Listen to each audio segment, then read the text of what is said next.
Hi, welcome to Vijay's info. இன்றைக்கி நம்ம சின்ன பிள்ளைங்களாம் நல்லா சாப்பிட்ட ஒரு கல்கோனா, அதை கமர்கட்டுன்னு சொல்லலாம். அதை நம்ம செய்ய போகிறோம். ரொம்ப சிம்பிளாக தான் இருக்கும். இதுக்கு நான் நாட்டு சர்க்கரை எடுத்து வச்சுருக்கேன். அதே மாதிரி ஒரு அரை முடி தேங்காய் நல்லா திருவி எடுத்து வச்சுருக்கேன். இப்போ நாட்டு சர்க்கரை நல்லா தண்ணி ஊற்றி நம்ம காய வச்சு வடிகட்டி எடுத்துக்கலாம். இப்போ நம்ம நாட்டு சர்க்கரையை ஒரு கடாயில் வச்சுட்டு அதில் ஒரு கிளாஸ் தண்ணி விட்டுக்கலாம். இப்போ அடுப்பத்தை வச்சு நல்லா கரைய வைக்கலாம்.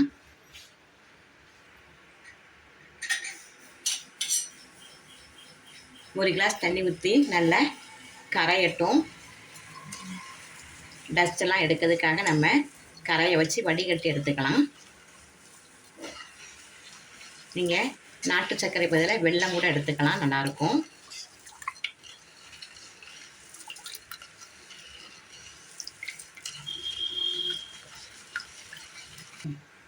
பாருங்கள், நல்லா சர்க்கரை கரைஞ்சிருச்சு. இதை நம்ம இப்போ ஏதாவது டஸ்ட் இருந்ததுன்னா வடிகட்டி எடுத்துக்கலாம். நல்லா வடிகட்டி எடுத்தாச்சு. இப்போ இதை கடாயில் நம்ம ஊற்றி நல்லா வதக்கி எடுக்கலாம். சூப்பராக நல்லா சுருங்குற வரையில், நல்லா தண்ணிலாம் வத்துற வரையில் நம்ம கிளறிக்கிட்டே இருப்போம். ஒரு 10 நிமிஷம் ஆகும். நல்லா தண்ணி வத்தட்டும். இந்த மாதிரி நல்லா ஒரு 10 நிமிஷம் நல்லா கொதிச்சாதான் கமர்கட்டு செய்ய ரெடி ஆகும். பாருங்கள், நல்லா ஒரு கொதிச்சுக்கிட்டே இருக்கட்டும். இப்போ நம்ம இதிலே நம்ம எடுத்து வச்சுருக்க தேங்காயை போட்டுடலாம். உங்களுக்கு விருப்பமாக இருந்தால் எள்ளு கூட வறுத்து போடலாம். இதையும் சேர்த்து நல்லா நம்ம கிளறலாம்.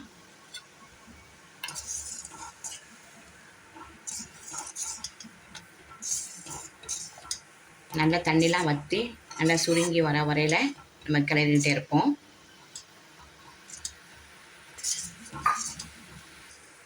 பாருங்கள், இப்போ ஒரு 2 நிமிஷம் ஆகிருக்கு. கொஞ்சமாக வற்றி இருக்குது பாருங்கள். இது இன்னும் நல்லா வற்றணும். அப்போ தான் கமர்கட்டு டேஸ்ட்டாக இருக்கும். நல்லா இறுகணும். அப்படியே அடுப்பு சிம்மாகவே வச்சுக்கிட்டு கொதிக்க விடுங்க. அடுப்பு ரொம்ப ஹையாக இருக்க வேண்டாம், சிம்லேயே இருக்கட்டும். நம்ம ஃபஸ்ட்டு ஊற்றுனதுக்கு இப்போ பாருங்கள் நல்லா வற்றி போயிருக்குது. இன்னும் ஒரு 5 நிமிஷத்தில் நல்லா வற்றிடும். இப்போ 2 ஏலக்காய் நல்லா பொடி பண்ணி போட்டுடலாம். தோலை எடுத்துட்டேன். தோலை எடுத்துகிட்டு நம்ம பொடி பண்ணி போட்டுக்கலாம்.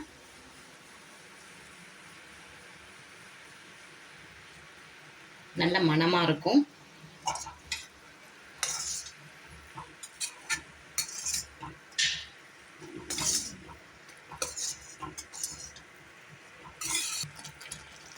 இந்த ஸ்டேஜில் கொஞ்சம் ஒரு ஸ்பூன் நெய் விட்டுறலாம்.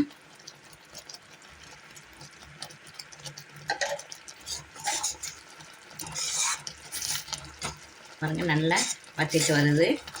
இன்னும் ஒரு 2 நிமிஷம் இருந்தால் போதும்.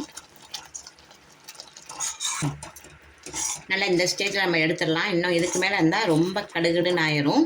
நம்ம இந்த ஸ்டேஜ் ஒரு கப்பை எடுத்துகிட்டு ஆற வச்சு உருட்டுறதுக்கு நமக்கு சரியாக இருக்கும். இப்போ நம்ம ஆஃப் பண்ணிடலாம். ஸ்டவ் ஆஃப் பண்ணிடலாம்.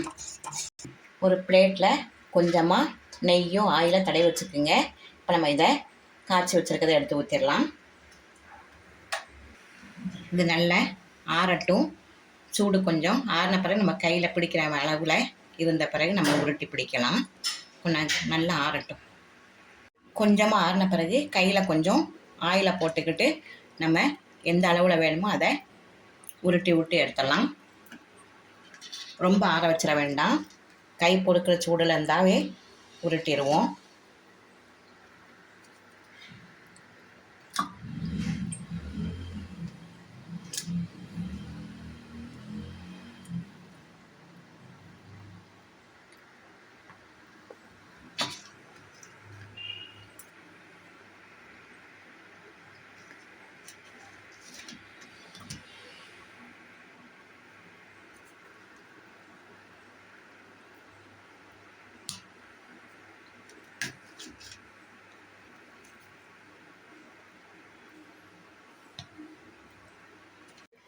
பாருங்கள், நல்லா உருட்டி எடுத்தாச்சு.